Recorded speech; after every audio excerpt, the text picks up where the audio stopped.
92ാമത് വർക്കല ശിവഗിരി തീർത്ഥാടനത്തിന് തുടക്കമായിരിക്കുകയാണ്. Dharmasangham trust president സ്വാമി സച്ചിദാനന്ദ സംസാരിക്കുന്നു. തത്സമയം വിജയം നേടണം എന്നാണ് ഗുരുദേവന്റെ മഹിതമായ കൽപ്പന.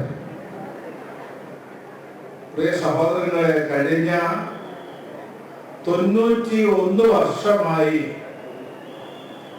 ഈ ശിവഗിരിയിൽ തീർത്ഥാടന സമയത്ത് 100 കണക്കിന് സമ്മേളന പരമ്പരകളാണ് നടന്നിട്ടുള്ളത്. ഈ വർഷം ഡിസംബർ 15 തൊട്ട് 29 വരെയും ഡിസംബർ 30, 31, ജനുവരി 1 തീയതികളിലായി 12 സമ്മേളനങ്ങളും അടക്കം ഏതാണ്ട് 20 സമ്മേളനങ്ങളും പ്രഭാഷണങ്ങളും ഈ പ്രാവശ്യത്തെ തീർത്ഥാടനത്തിലുണ്ട്. ശിവഗിരി തീർത്ഥാടനത്തിൽ വന്നു പോകാത്ത രാഷ്ട്രീയ നേതാക്കന്മാർ കേരളത്തിലായിരുന്നു. അതുപോലെ സാംസ്കാരിക നായകന്മാർ, ഡോക്ടർ സുകുമാർ അഴീക്കോടിനെ പോലെയുള്ളവർ എല്ലാ വർഷവും തകഴി, കേശവദേവ്, മുട്ടത്തുവർക്കി, വയലാർ രാമവർമ്മ തുടങ്ങിയ മഹാസാഹിത്യകാരൻ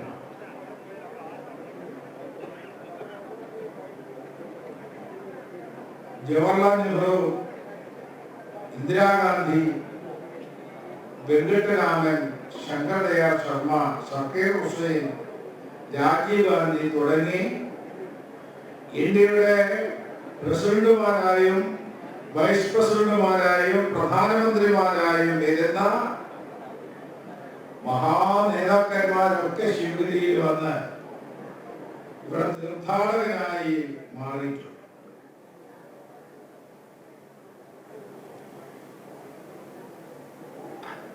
ഈ തീർത്ഥാടന സമ്മേളനങ്ങളിൽ പങ്കെടുത്ത മഹാനുഭാവന്മാരുടെ ചരിതം ചേർത്ത് വെച്ച് പഠിക്കുമ്പോൾ ഇത്രയേറെ സമ്മേളനങ്ങളും ഇത്രയേറെ മഹാനേതാക്കന്മാരും വന്നു പങ്കെടുത്തിട്ടുള്ള, എത്ര വർഷം നീണ്ടു നിന്നിട്ടുള്ള മറ്റൊരു വിജ്ഞാനദാന യജ്ഞം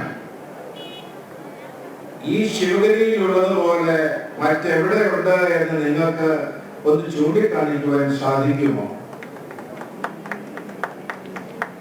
അങ്ങനെയുള്ള ശിവഗിരി തീർത്ഥാടനം അറിവിന്റെ തീർത്ഥാടനമായി പ്രചാരം നേടി. ലോക ചരിത്രത്തിൽ അറിവിന്റെ തീർത്ഥാടനം ശിവഗിരി തീർത്ഥാടനം മാത്രമാണ്. ഭാരതത്തിൽ മറ്റ് തീർത്ഥാടനങ്ങൾ ഏറെയുണ്ട്. ആ തീർത്ഥാടനങ്ങളിലൊക്കെ സർവ്വസാധാരണമായിട്ടുള്ളത് ഭക്തജനങ്ങളുടെ എത്തുന്നു, തീർത്ഥത്തിൽ അടനം ചെയ്യുന്നു, നദിയിലോ കുളത്തിലോ ഒക്കെ കുളിക്കുന്നു, അവിടെയുള്ള ക്ഷേത്രങ്ങളിൽ ദർശനം ചെയ്യുന്നു, തീർത്ഥവും പ്രസാദവും വാങ്ങി പൂജകളൊക്കെ നടത്തി അനുഗ്രഹീതരായി അവർ മടങ്ങുന്നു.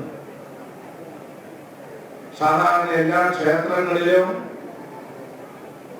അതുപോലെയുള്ള ആരാധനാലയങ്ങൾ കേന്ദ്രീകരിച്ച് നടക്കുന്ന തീർത്ഥാടനങ്ങളെല്ലാം ഇങ്ങനെ. എന്നാൽ ശിവഗിരി തീർത്ഥാടനം ഇതിൽ നിന്നും തുലോം വ്യത്യസ്തമായിരിക്കുന്നത് ഞാൻ പറയാതെ നിങ്ങൾക്കെല്ലാം അറിയാവുന്ന കാര്യമാണ്. ഇവിടെ പ്രത്യേകമായി തീർത്ഥത്തിൽ, കുളത്തിൽ അല്ലെങ്കിൽ നദിയിൽ കുളിച്ച് തീർത്ഥാടകരാകേണ്ട കാര്യമില്ല. എല്ലാം തന്നെ ശുചിയായി കുളിച്ച് വൃത്തിയായിട്ട് തന്നെ ഭക്തജനങ്ങൾ ഇവിടെ എത്തിച്ചു. ഇവിടെ ക്ഷേത്ര ദർശനമുണ്ട്. ശാരദാമഠത്തിലും വൈദിക മഠത്തിലും മഹാസമാധി സന്നിധാനത്തിലും ഒക്കെ തൊഴുത് ഭരിച്ച് പ്രാർത്ഥിക്കും. അത് ജീവിതത്തിൽ പുണ്യം നേടാനാണ്. തീർച്ചയായും അത് ആവശ്യമാണ്. ജീവിതത്തിൽ പുണ്യം നേടണം, പാപങ്ങൾ പോക്കി പുണ്യം നേടണം. പക്ഷെ അതുകൊണ്ടായില്ല. ജീവിത വിജയത്തിന് ആവശ്യമായ അറിവ് സമ്പാദിക്കണം. അതിനാണ് ഗുരുദേവൻ 8 കാര്യങ്ങൾ ഉപദേശിച്ചത്. ഈ 8 കാര്യങ്ങളെ കുറിച്ച് പരിചിന്തനം ചെയ്യുമ്പോൾ ശ്രീനാരായണ ഗുരു മഹാനായ രാക്ഷമീമാംസകനായി മാറുകയാണ്.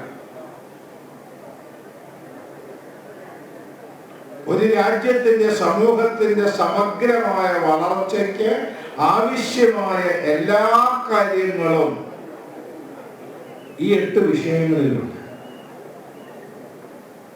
ഗുരുദേവനെ മഹാനായ സാമൂഹ്യ പരിഷ്കർത്താവായും വിപ്ലവകാരിയായും സ്വതന്ത്ര ചിന്തകനായും യുക്തിചിന്തകനായും മതപരിഷ്കർത്താവായും ഒക്കെ നമ്മൾ ചിന്തിക്കുമ്പോൾ അതിനെല്ലാം ഉപരിയായി മഹാദാർശനികനും. ശിവഗിരി തീർത്ഥാടനത്തിന് തുടക്കമായിരിക്കുന്നു. സമ്മേളനം അധ്യക്ഷത വഹിച്ച ശ്രീനാരായണ ധർമ്മസംഘം ട്രസ്റ്റ് പ്രസിഡന്റ് സ്വാമി സച്ചിദാനന്ദ സംസാരിക്കുന്നതിന്റെ തത്സമയ ദൃശ്യങ്ങളാണ് നമ്മൾ കണ്ടത്.